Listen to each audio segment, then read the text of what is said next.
Good afternoon, sir. Welcome back to this lecture series on post-colonial literature.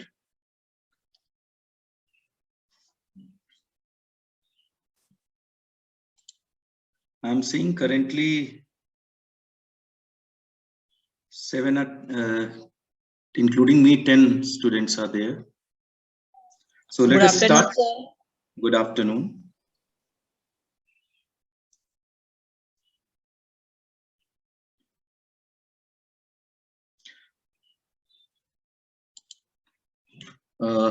Now in all our previous discussions about decolonization, colonialism, post-colonialism, we had assumed that the quest for decolonization ends in a nation state,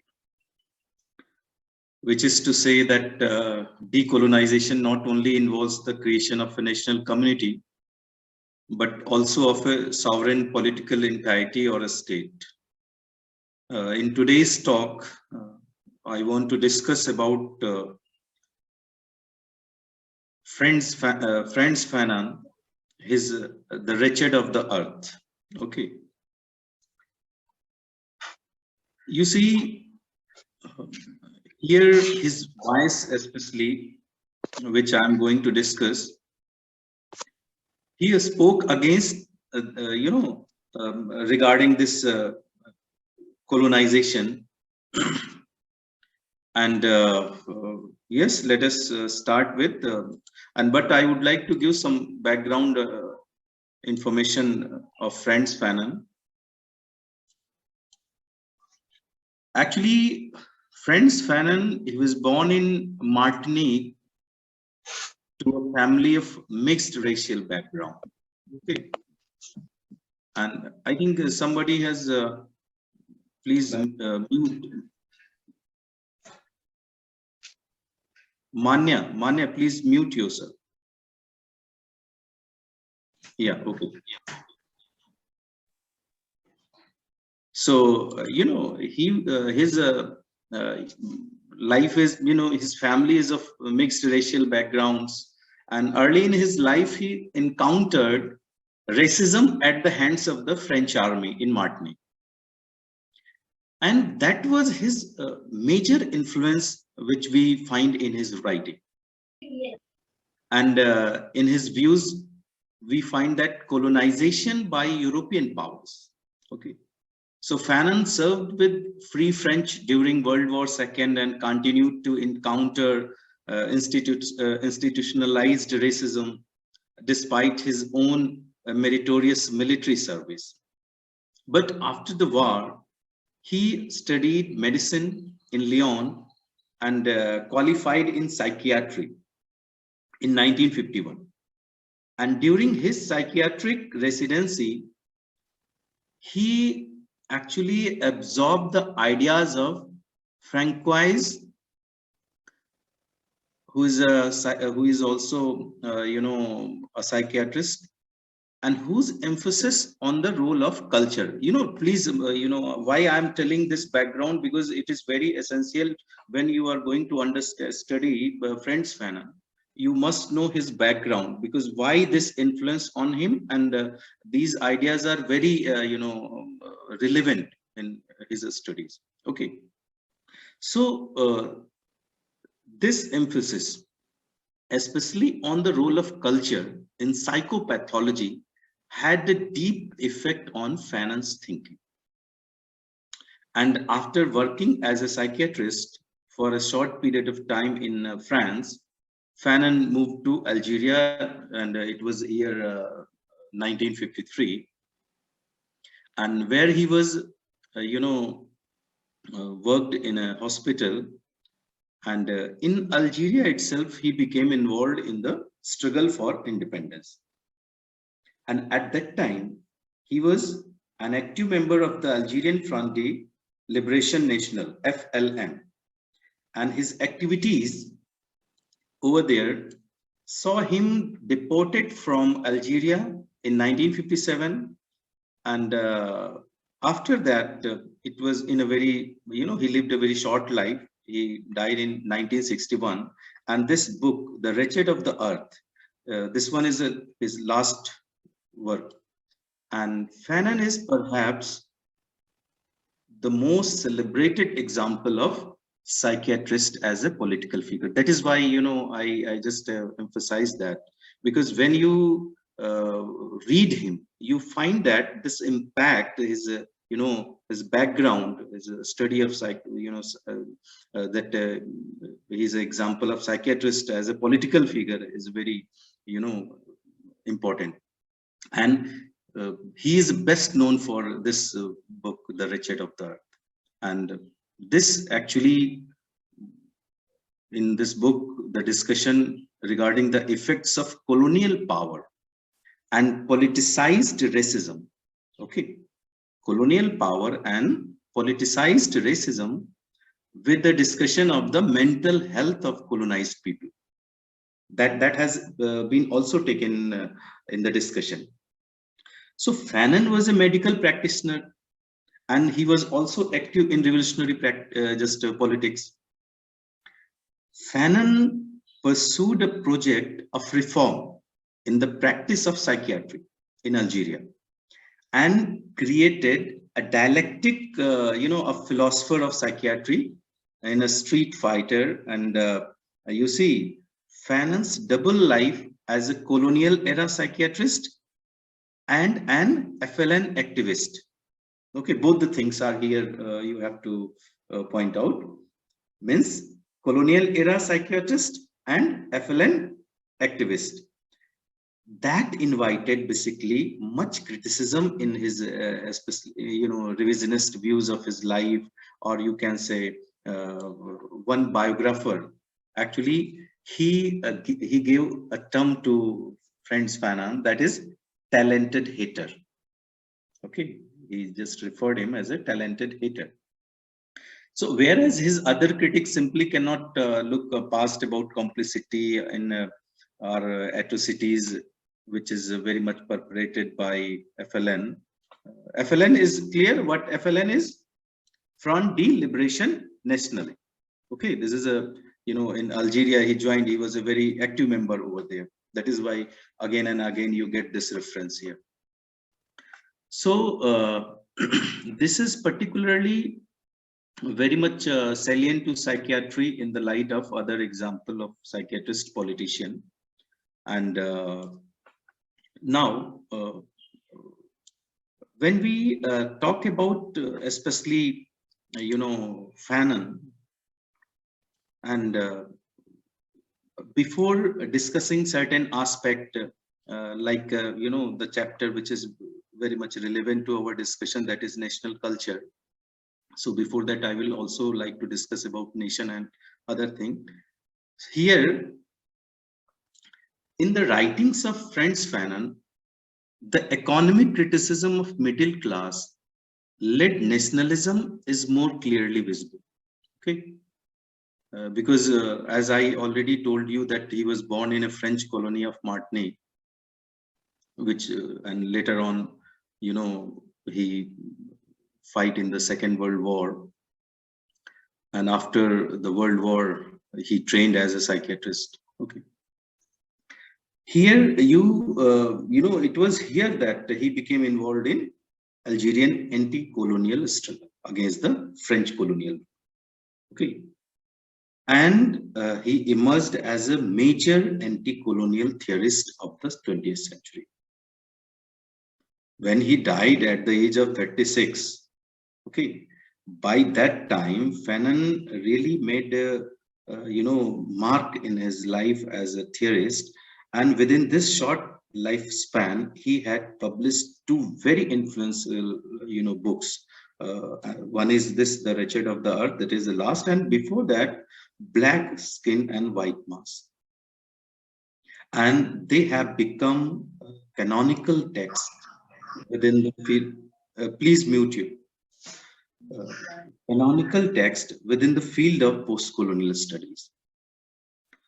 Actually, in our discussion of Fanon today, we will be focusing on his book, The Wretched of the Earth, which was published in French in 1961, and later on, it translated in 1963. And this book is very important in several contexts. But in this text, Fanon argues that though the middle class nationalist leaders play a very significant role in the anti-colonial struggle.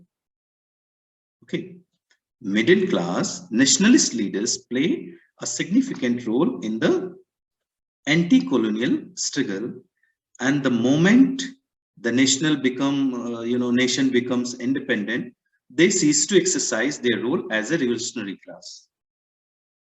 Okay, and as I have discussed earlier, while I was talking about this process of colonization, that European colonialism of Africa was basically guided by requirements of this industrial revolution, and he was also Franz Fanon very much agree that this, when it comes to decolonization, that actually requires a struggle. Means without violence it is not possible. Okay, and here Fanon states that ideally the middle class, which leads a country to independence, should reorganize, okay, the means of production of that country so as to end its dependence on the metropolis.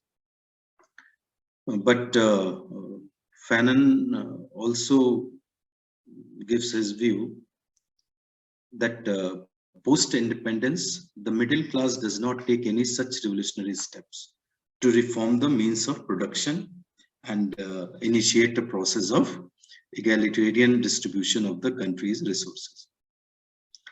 Rather, the middle class, having fought off the European colonizers, now come to occupy the very position of those departed colonizers. And later on, what happened consequently, the colonial mode of economic exploitation remains intact under them. And this, because the middle class fails to industrialize that this newly independent country, it continues to remain the supplier of unprocessed raw material to the industries of the mother country. So here lots of questions are there, lots of thoughts are there, that because when Fanon especially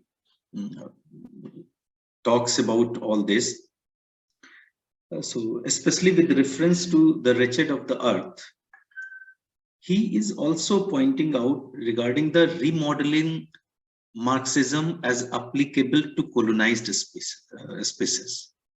Okay, because Fanon operates his analysis through a Marxist lens. I hope that all of you are getting what I am saying. If you have any just a query, any doubt, you can just ask. Okay, I'm continuing. So I'm saying that if you analyze his perspective, Fanon, so you see you find that how he operates all this from Marxist lens, and Marxist content of his aura is undeniable. Entire body of literature is having this particular point of view. However, in this the wretched of the earth, Fanon stretches Marxism by intertwining the classic notion of class struggle and with notions of race, and adopts a revolutionary Marxism to the colonial reality. And with this, he proceeds to extract Marxism out of its Western centrism. Okay. In fact, you see, orthodox Marxism claims universality, but is actually centered on Western and industrialized societies. Okay, and it focuses on urban working class workers, on the classic blue collar, just collar masses, what we say. So these realities are one of Western notions, and the Marxist rationale is fully applicable to it. And you see, Fanon, as inconsiderate of the structure of colonial and newly independent societies, as most of their population is part of the peasantry, and where not only a class domination exists, but by the bourgeoisie on the proletarian masses, but also a domination of race, where you see the white colonizer occupies the dominant and the racialized colonized is dominated. So you see that here the relationship of colonizer and colonized is very much visible. One is dominating, another is has been dominated, colonizer and colonized. So due to this interviewment of race and class, colonial societies present a singular fabric, okay, where there is both class and race. And class in race, what we mean is that according to Fanon's expose, the peasantry is the most underprivileged class in the capitalist colonial system. Okay, why it is so? Because it stands at the lowermost of the race structure. And that is why you see at the bottom of the class structure within the race, which makes the peasantry the backbone and the fuel of, any anti-colonial revolution. Okay, but if you see, you can observe very well that the peasantry is the core of revolution and at the heart of the movement forward as a nation. Okay, as it constitutes a westernized European thought caste, and its colonialism is most favored class within the indigenous race. That is why you see a revolutionary intellectual in Algeria, because he's especially talking in the reference of Africa, Algeria, so that we have to keep in mind while studying him. So revolutionary intellectual in Algeria actually, and partisan of wider anti-colonial revolution in Africa. So throughout the post-colonial world, Fanon theorized in this body of literature a race acknowledging peasantry-based revolutionary. Okay, what Fanon theorized in is thought a race acknowledging peasantry-based revolutionary Marxism. Okay, and that also permits a more accurate, meticulous, and authentic socio-political analysis of both colonial societies and newly independent.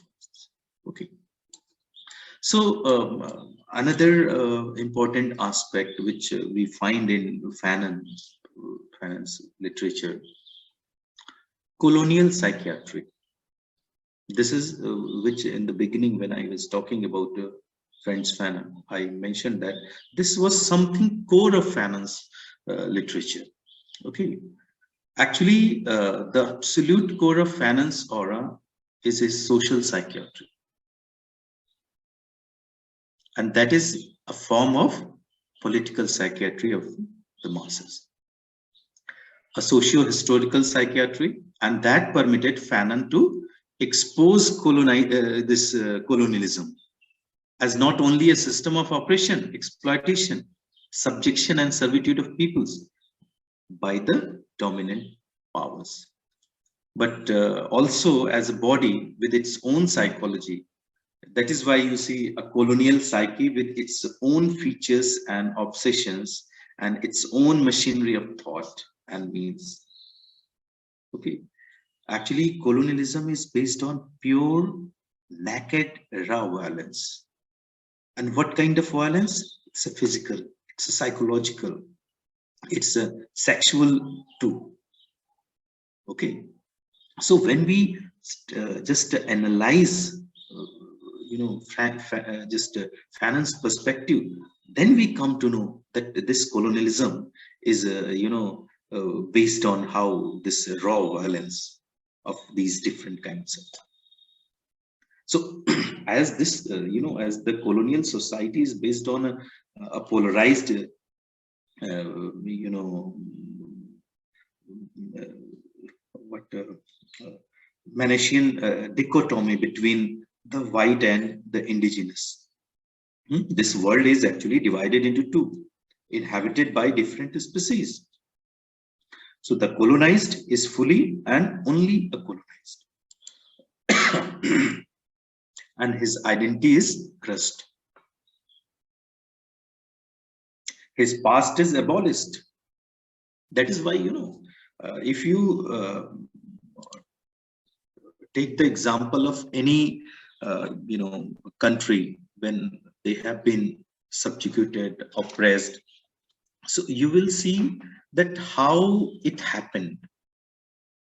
Okay, when invaders come, what they imposed their,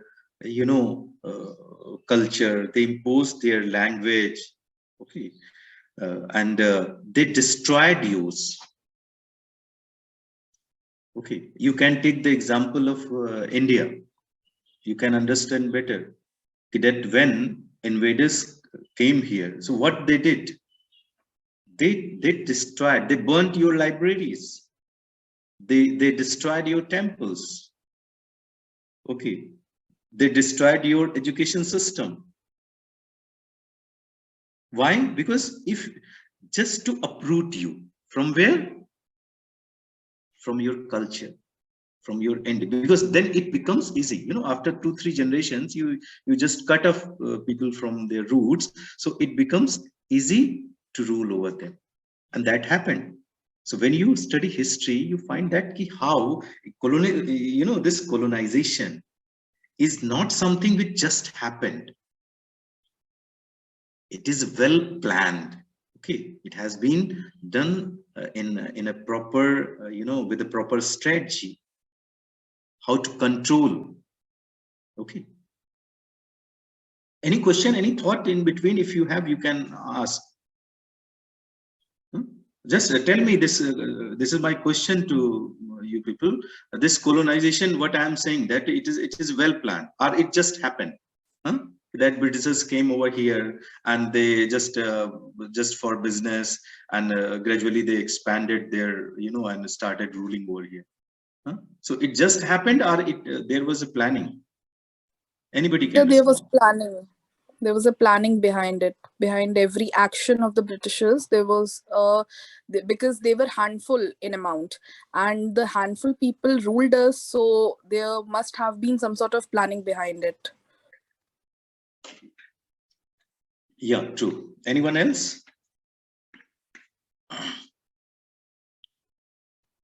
Actually,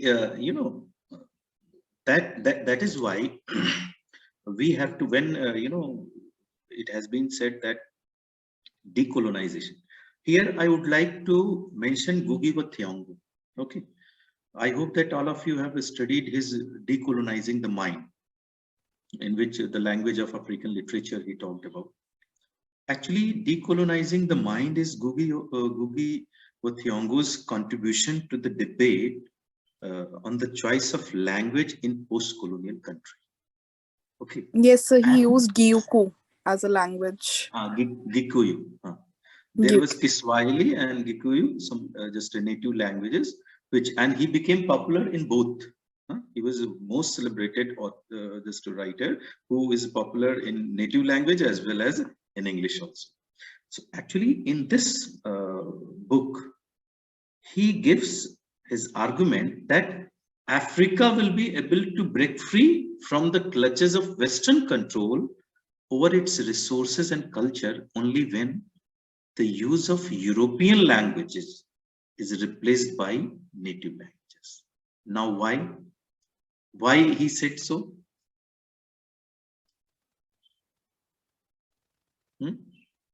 Anybody can answer? So can you pardon the line? Actually, he said that Africa will be able to break free from the clutches of Western control. Okay, over its resources and culture only when the use of European languages is replaced by native languages. So yes, sir, because we won't we won't take their orders, or we could say that the orders of those African nation, those colonizers, those who are colonizing them, when they are providing us with their language, they are trying to tell us that they want to give us orders. Some sort of orders will be given by them and we need to follow it, because they were teaching us language just because of for their purpose. So when we are not going to understand what they are speaking and what they are saying, the cultural control will be totally in our hands. Okay. Anyone else So would like also to add? that language is a mechanism of the power structure, and it is a seal of legality and officiality. So even if we are restraining from using a particular language, we are indirectly or directly vanishing the possibilities related to a legal system and the official order of the rule. So I think it is not only to do with the psychological aspect of it, but also the legal and official aspect of it. Yeah. Okay. Anyone Thank else? you, sir. I think that Okay. the English language was believed to be superior. So they wanted people You to know write in why? their, You know how this belief has been developed, yes, established. sir. Yes, sir. So because they just started this movement, and they called it as a civilizing mission, that they are trying to civilize the Africans by teaching them English language, and their language is not as good as the Western one. So uh, this thought has been put up in their mind. Okay. Okay. Let me continue. So you know, when he says that European languages should be replaced by native languages, actually, this was in his mind that the way language, because Gugi was of the opinion that language is a carrier of culture. Language is a carrier of culture, and how the use of foreign language alienates an individual from his her own culture. This point I have included in previous discussion, because and I give the example of that, some Hindi movies where you see that a son becomes officer and his father is a farmer, so he hesitates to introduce his father, because he's pure Indian looks, dhoti kurta like that, dress. So if he would introduce among his friends, so they will feel that he's backward or he's outdated, like that, a feeling of inferiority. Okay, so Gugi was of the opinion that what happens, language, okay, language actually is not only a medium of communication. Okay, that language is a tool of communication, you only express your views, opinions, that is sufficient. No, it also carries culture. Okay, and that is why it actually alienates an individual from his her own culture. That is why Gugi explores how alienation from one's native culture is accompanied with a hatred for it and reverence for the colonizer's culture. And that is why we think that they are superior, their language is superior, their God is superior, their knowledge is superior. Okay, and gradually we are developing inferiority complex. So how it happened? So what Gugi is exploring, okay, that is why he's saying that decolonizing the mind is an attempt to free the natives' minds from the colonizer's control by rejecting his language and adopting one's native language. Because in your native language, you feel more comfortable. You are more connected with your culture.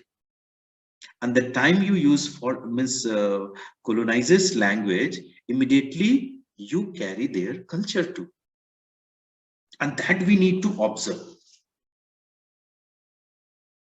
Okay, that is why just you can observe a student who has studied English. Okay, all of us are here, and a student of Sanskrit. Just compare their attitude. Mostly what we have studied is British literature. Okay, we have studied British literature, those novels, their text, their culture. So somehow they have, that impact is on our mind, and mostly, Western theories.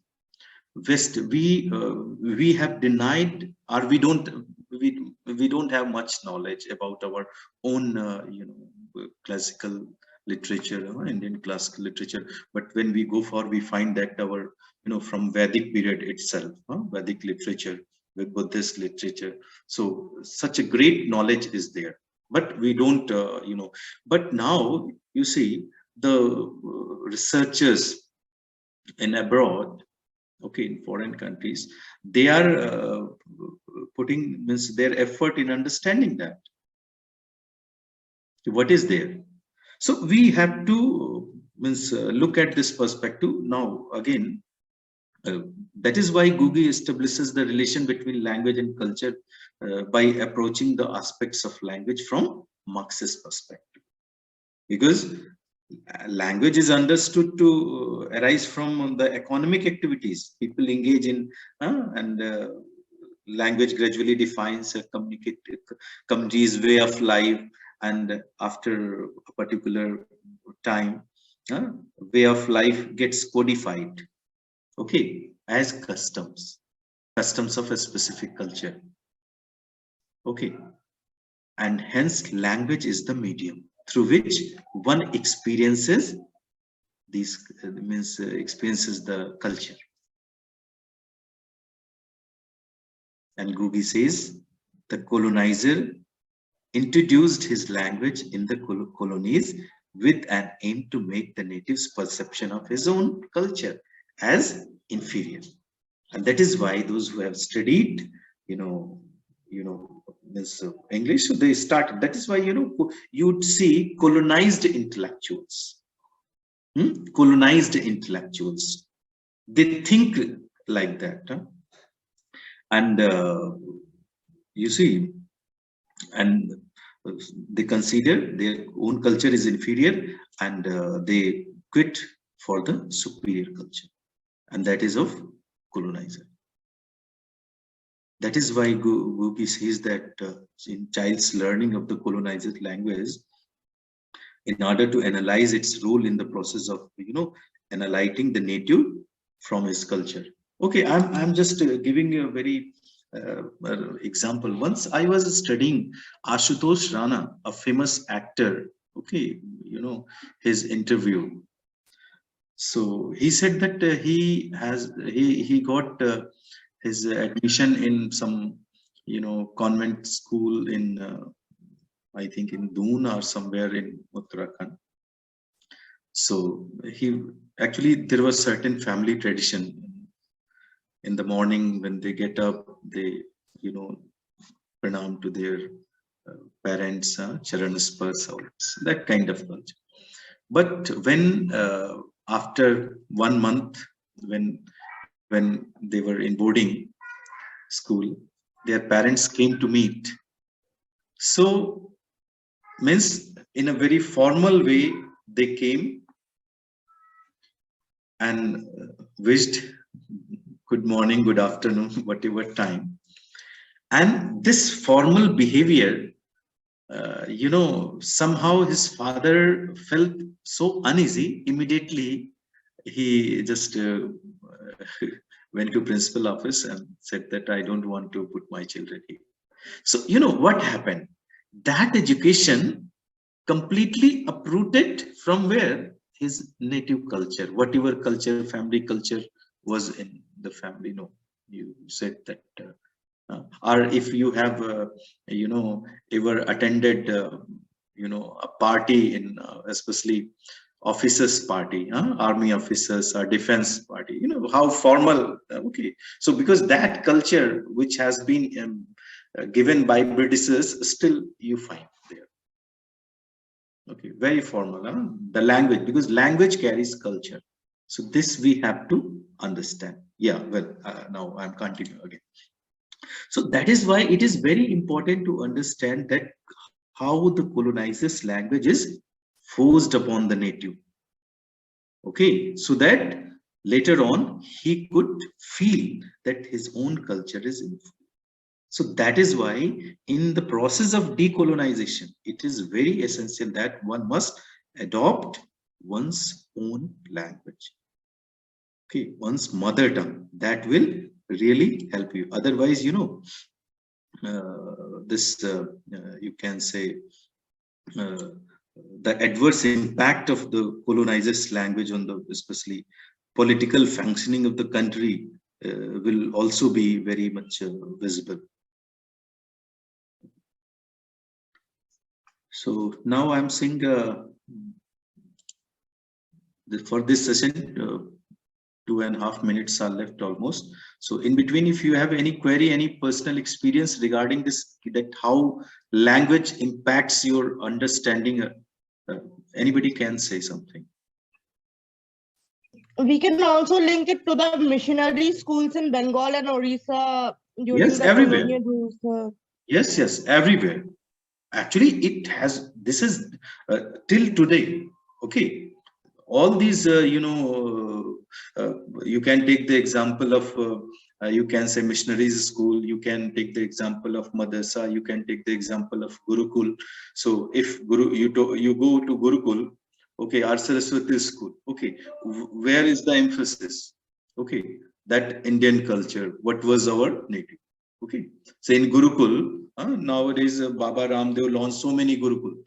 So if you see what he is just emphasizing that native aspects, you know, that whatever culture is there, so that you'll find. But in convent school, you find different kind of teaching or their practices. So this is very much applicable. Okay, this is very much applicable everywhere. You need to look at, you need to observe it. Fine.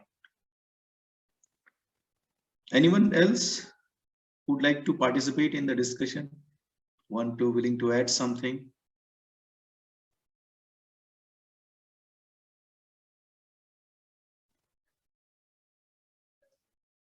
Actually, you know, culture is a way of life. The custom, beliefs, and art are way of life in social organization of a particular community, in a country, or in a group.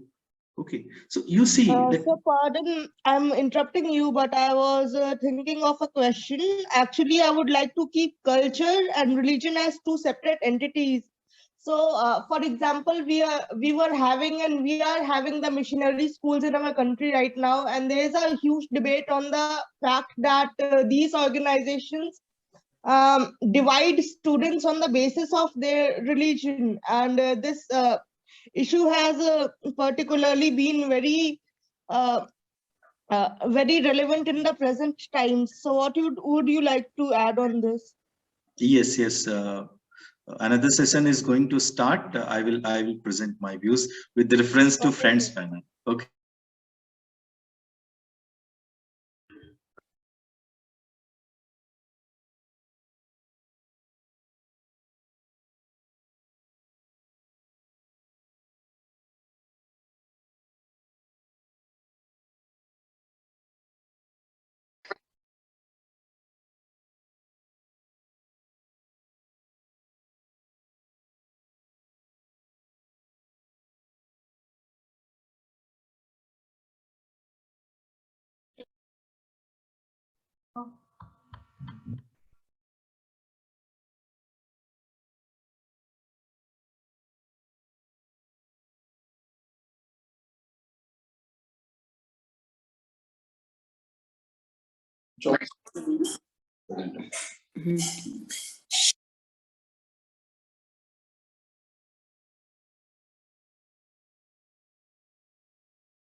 Yes.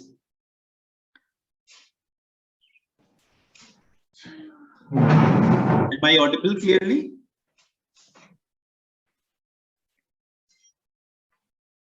Am I audible? Yes, sir. Okay. So please repeat your question. So I was just trying to make a difference between the word religion and culture. So I generally think that these two words are very different from each other. But there's a particular debate everywhere nowadays that these missionary schools and these gurukuls and even madrasas, I may pardon if something, and they say that these organizations are largely dividing people on the basis of their religion and the students on the basis of their religion in a very tender age. So what would you like to do, and what would you like to term this particular kind of Yeah, I got it. Actually, if you just uh, take anyone, means either it is a missionaries or it is a gurukul or anyone practitioner of particular religion, you see, as what I said, that culture is a way of life. Okay, the custom, beliefs, okay, uh, way of life in social organization, okay, or in a particular community.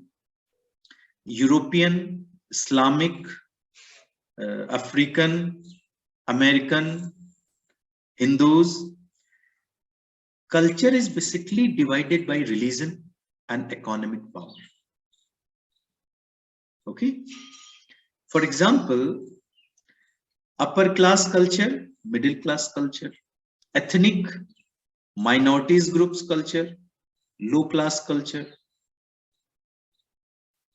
art, music, literature are parts of culture. Okay. It's culture doesn't mean that it includes so many things. Now here you take the reference that why there is so much hue and cry, you find so much conflict, it's ongoing in a current scenario. Actually, according to Franz Fanon characterizes the essence of the colonial system which the West imposed on Asia and Africa as violence. Okay, that is why in the first chapter he mentioned this thing. And the violence of the liberation struggle during the post-World War II period was the reaction to the centuries-long rule of violent imperialism. That is why, for the Fanon, the counter-violence of the colonized was not only inevitable but also necessary. I hope that you are getting this point, and entire the answer is here of your question. The counter-violence of the colonized was not only inevitable but also necessary. So this decolonizing process is what? It is full of struggle, full of conflict, and even including violence too. That is why, where there are so many people from different communities, different cultures, different backgrounds, different religious beliefs. Okay, so they have their own particular way. Okay, and when others want to impose something, immediately there arises conflicts. Are you getting my point? Yes, sir. Sir, and Okay. there was this controversy around Mother Teresa that she in her camps forces the children to change their religion into Christianity. So she was criticized for this mass change of religion. Actually, what you are saying, we have studied, earlier history Yes, from sir. different perspective. Now that is why post-colonial writers of all the different countries, colonized uh, countries, they are rewriting history, where these facts we are earlier we were studying something different. Now we are, when we came to know, no, this is not the reality. That was a, in a planned way, that was because of, to convert people. So these kinds of analysis is there. I have also studied some of the articles, and nowadays there is so much information we get in social media also, but I don't trust social media information because they are not authentic. Generally, I prefer to study research papers. In research papers, we find all these things, at least certain sources are here. But in some debates, even recently I was listening not professor, one scholar, Rajiv Malhotra. He's basically a computer science engineer, software engineer, but at the age of 40 or 42, he left his job and started working on, this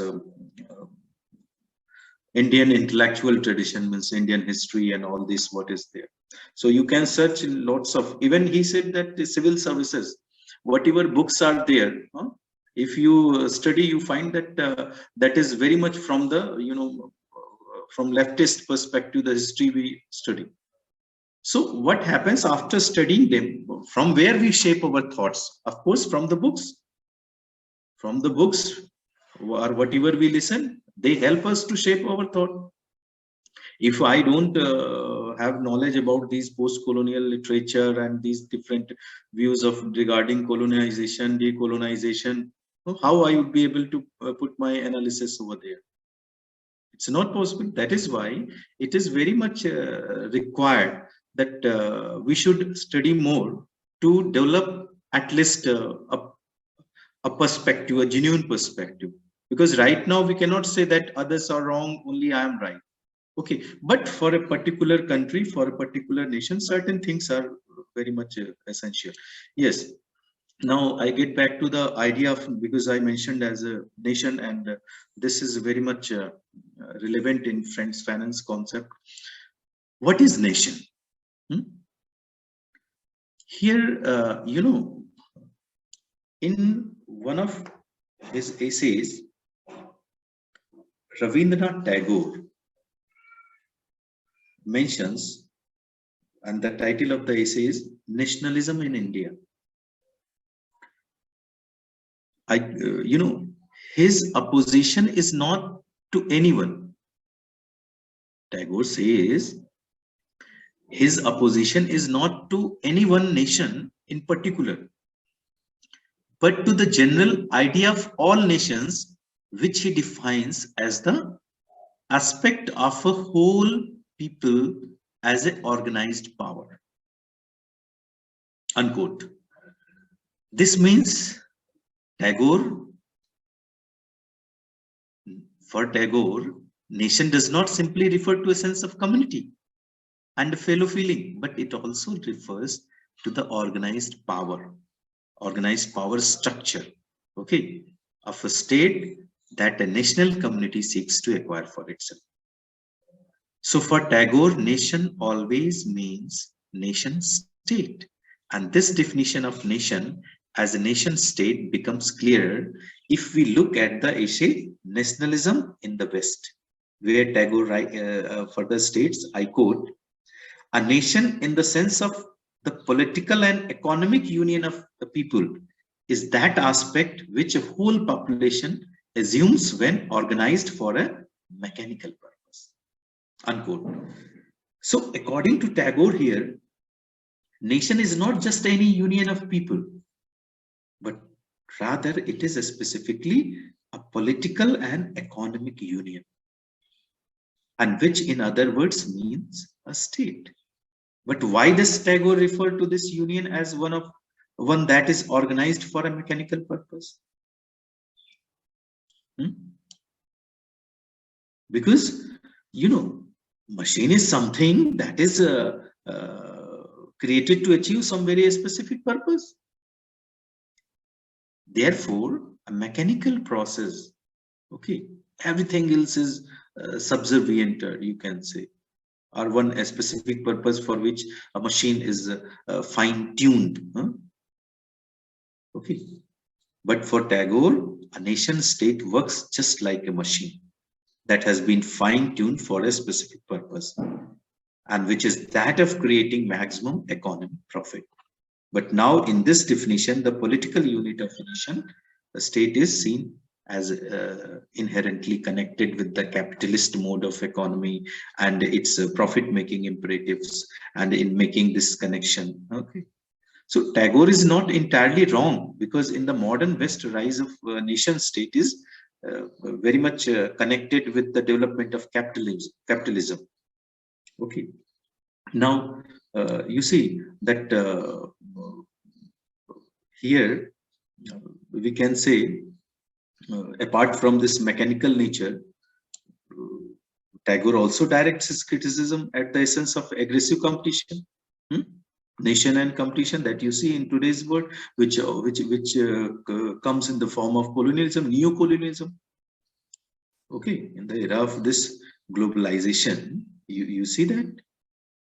Okay, so here you can say it is very much clearly, in spite of the current prevalence of nation states in the once colonized part of the world, there is a real need to think through the problems of the post-colonial human community in a new way.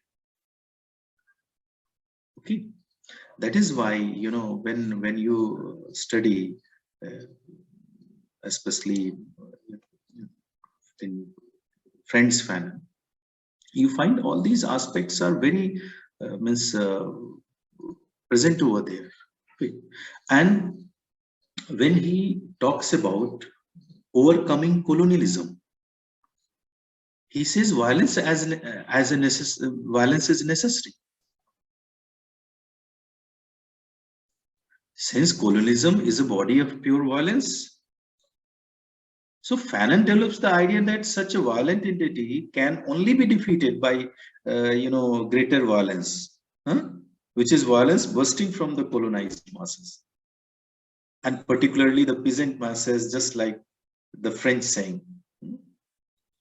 the Arab only walks, functions with a rifle on his head, only understands violence. So actually the Fanonian one is that the masses can only talk to colonialism through the language it speaks, which is blood and gunpowder. Okay, creating the widespread sense of insecurity, and that is revoked. So here you see that definitely revokes the certainty of the system.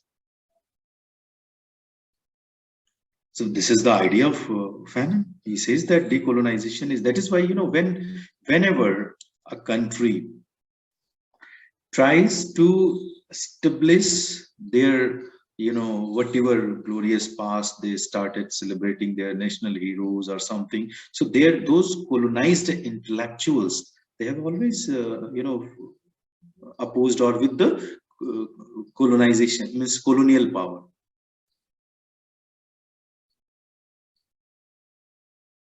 So, according to Fanon, under colonialism, the indigenous do not constitute a people person, rather a group of human beings. And what is there? White supremacist ideology. Okay, and that is born by the system of domination. Sense of belonging are very much limited to traditional structures, tribes. Okay. Therefore, the national sentiment tied with national culture is weak, almost absent. And Fanon attributes that weakness of national culture and sentiment to the indigenous bourgeoisie, the educated elites of the colonized masses. So that is why you see national culture and national sentiments, they're tied together. And when they are absent, so this is the weakness of the national culture. In fact, according to Marxist analysis of power phenomenon in relation to culture, the natives actually constitute the class which determines social norms as norms of culture, even norms of taste, and shapes them through intellectual productions and through literature and arts. Here, when I talk about natives, I'm talking about bourgeoisie that constitute. Okay, so these norms are then imposed socially to the masses as the legitimate culture, but the colonized bourgeoisie emulates the colonist class, thus suffering from semi-voluntary alienation and writing in the colonialist language and confronting to the colonist social and cultural norms. Means using their language and confronting them. Okay, so the colonized intellectual widely failed to be other than aspiring European. Okay, so actually, as an answer to this lack of national culture, okay, and national conscience in the classical way, that of in one of talk, What is a Nation by Ernest Renan.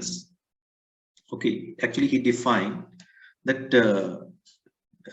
that it is defined by a common memory of the past and common cultural traits, as well as a will from the state to forge it. And Fanon claims a revolutionary identity. That is, no state to generate nationals through schooling, like it was done in 19th century Europe, for example. Since the indigenous are under colonialism and there is no bourgeoisie able to forge a national sentiment and to fuel it. Okay, so you see, when we even if we talk about post-colonial societies in today's context, neo-colonialism. So if the indigenous bourgeoisie greatly failed at producing a national consciousness before gaining independence, it still is, according to Fanon, definitely the best allies of colonialism. Okay, so you see, in fact, westernized class favored by the colonial system. Westernized class favored by the colonial system and occupied power after national independence and inheriting power from the colonialists. That is why you see that so many, if you just make a political, you look at the politics of any country, you find that these practices which those colonizers once practice, you find they are very much applicable. Okay, so it then multiplied political discourses calling for certain xenophobic conceptions of nationalism and getting closer to our German conception of nation based on the ethnic definition. Okay, and thus dividing African societies both within their national borders and between states. So when actually that is why Fanon is best known for his theory that some neuroses are socially generated, and for his writing on behalf of the national liberation of Poland. Okay, so that is why he develops the this psychoanalytical theory of post-colonialism, where he suggested that the European self develops in its relation and encounter with the other. European self develops in its relation and encounter with the other. Because Fanon believed that such a national culture must take recourse to the African myths and cultural practice. Okay, that is why when we talk about the relationship between the colonizer and colonized, so we have to understand very clearly that the relationship between the colonizer and the colonized is the relationship of domination, nothing else. Okay, the struggle for power in colonized states will be resolved only through violent struggle. That is why he said that, because the relationship is of domination and struggle becomes inevitable. Nobody can deny. So Fanon is very clear in his message that the struggle for power is in colonized states will be resolved only through violent struggle. Okay, because the colonized states were created and are maintained by the use of violence only. Okay, or the threat of violence. So it is a necessity that it will take violence to reverse these power relationships. Okay, that is why you find. So when we talk about this, the wretched of the earth, that is why this is a landmark text for revolutionaries and activists.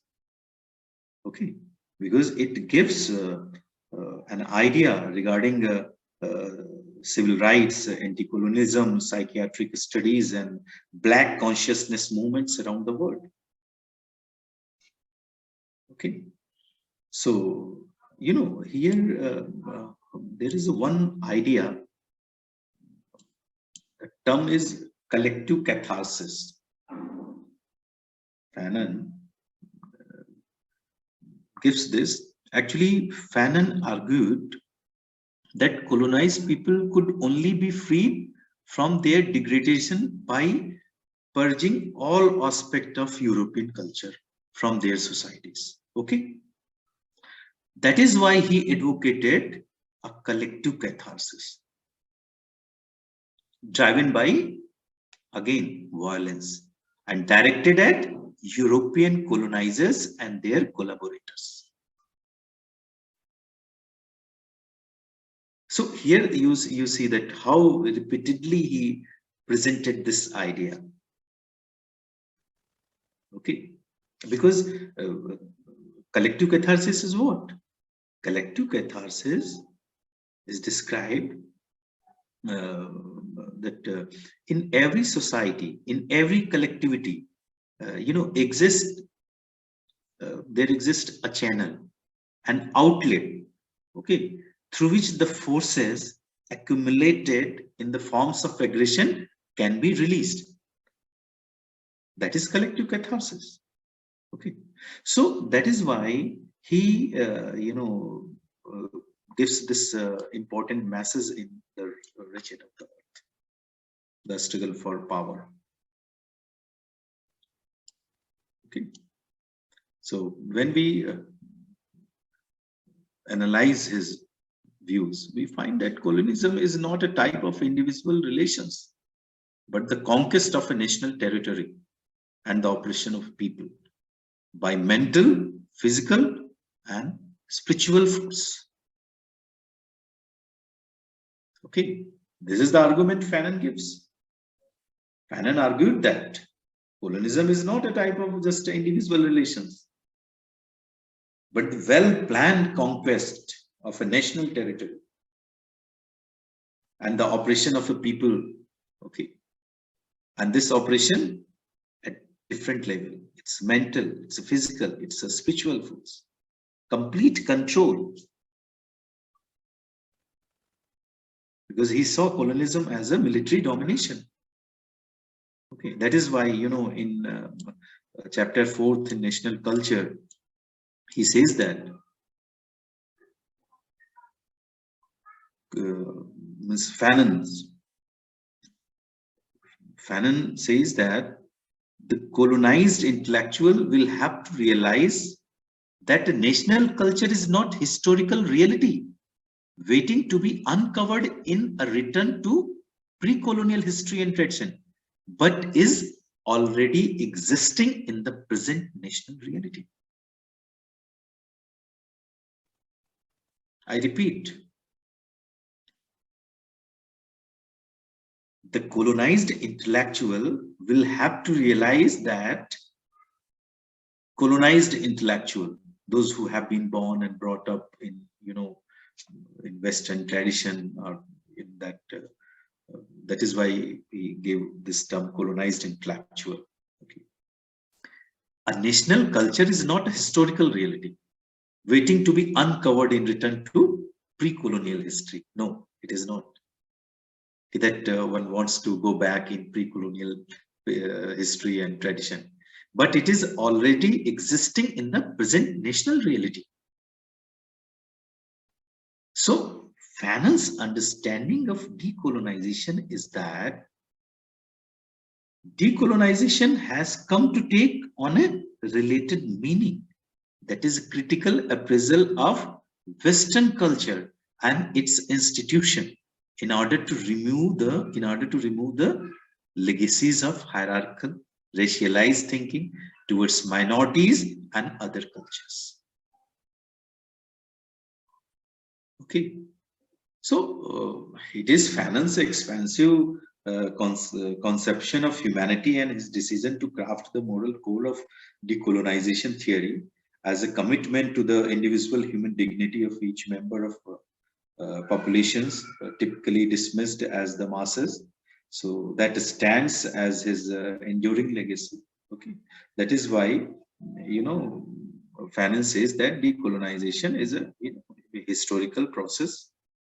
Okay, because that it cannot be understood,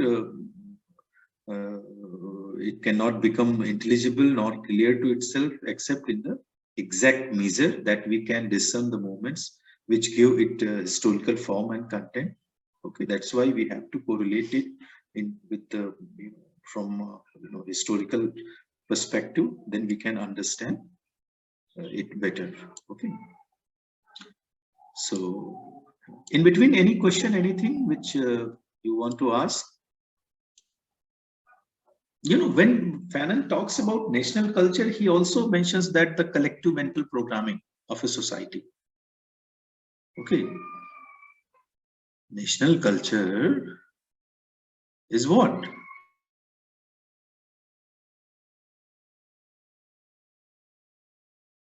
Elements available, like power distance, individualism, collectivism, masculinity, femininity, uncertainty, avoidance, okay, long-term orientation.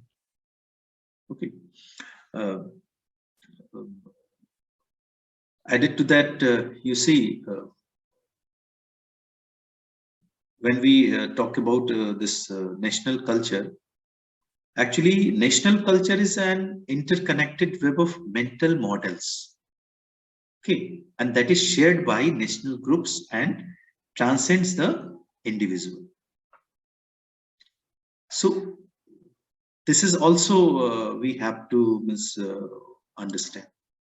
Okay, so when we talk about various elements according to Fanon, which we find in national culture, that is a social organization is there, language is there, custom and tradition is there, religion is there, arts and literature is there, forms of government, economic system. So these are the various, you can say, elements which we find in national culture. Okay, so symbols also you find in each culture you find there are particular symbols, certain values, artifacts. So they have some important role to play. Actually, when we have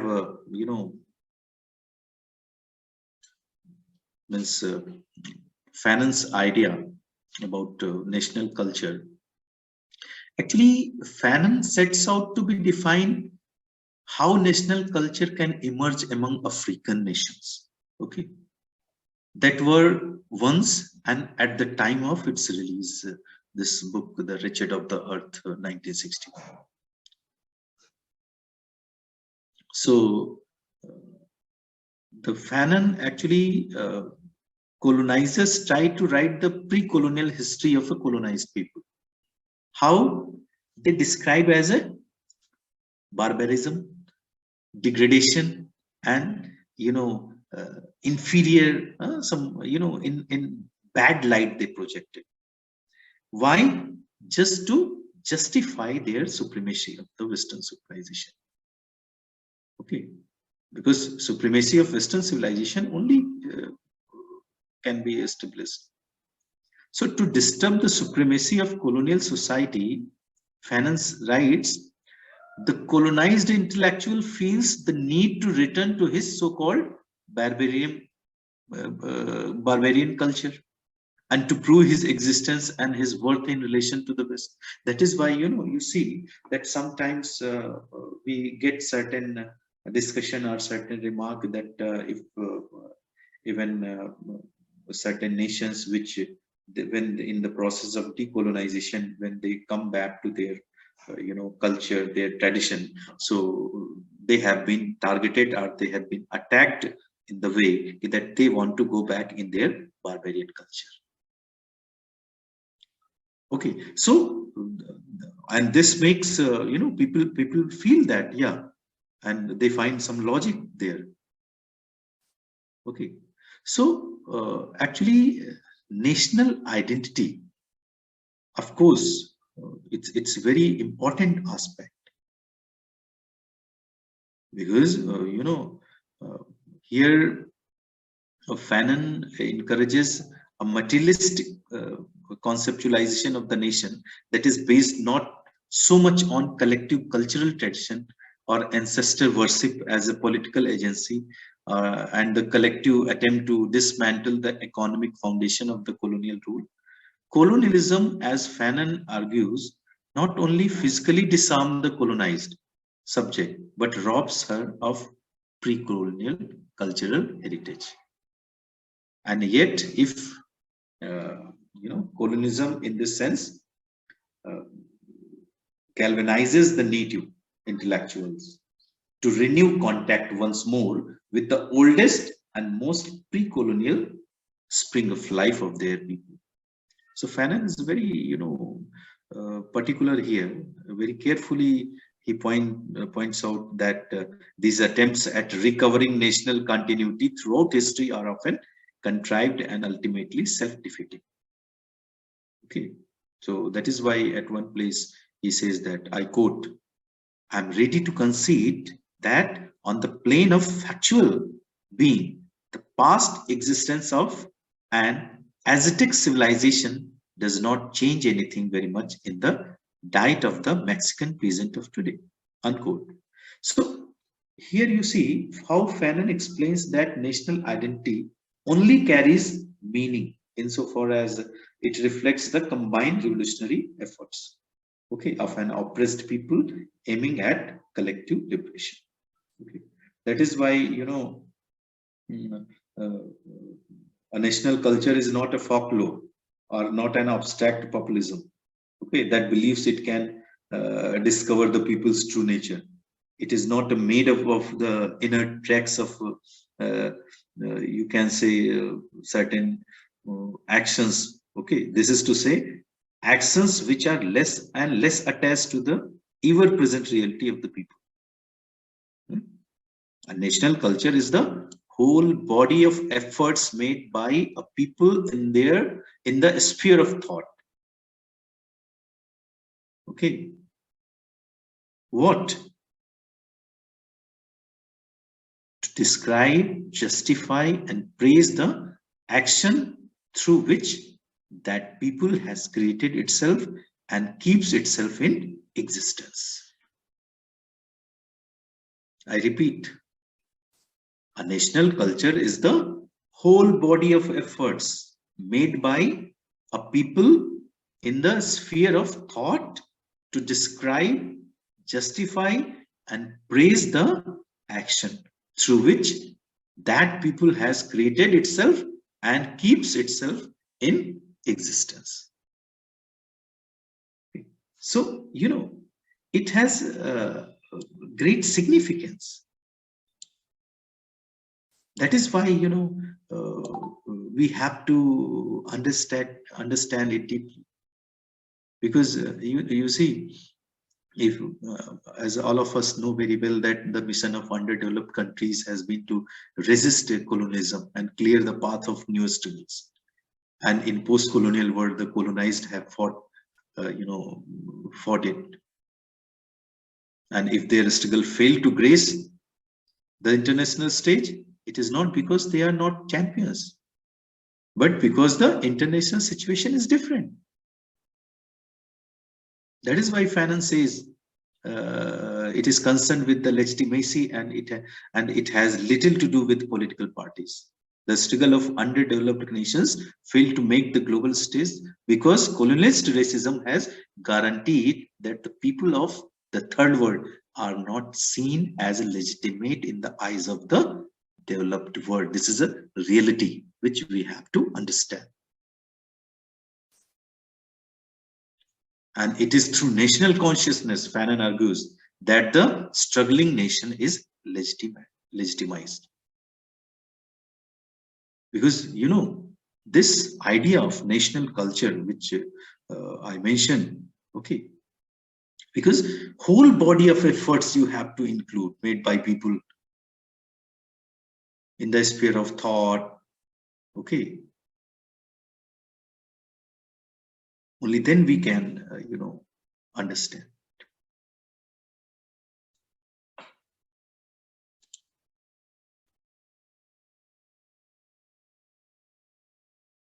Hope it is clear, all of you. What's the idea of national culture according to Fanon?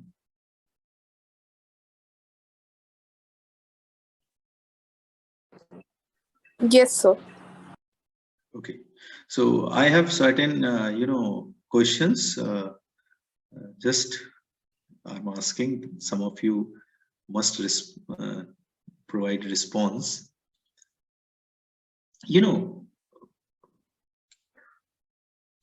Actually, once Matthew Arnold, he mentioned that our culture depends largely on religious beliefs, because our human society is divided into different religious communities. This is according to Matthew Arnold. And all of the communities are divided into religious rule. And popular culture is a part of this.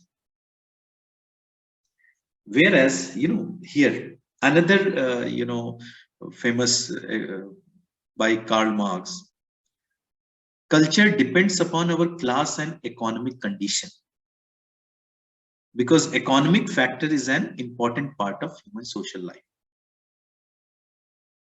Now, Homi Ke Bhabha, he says that culture diversity and different, okay, culture diversity and different location of culture.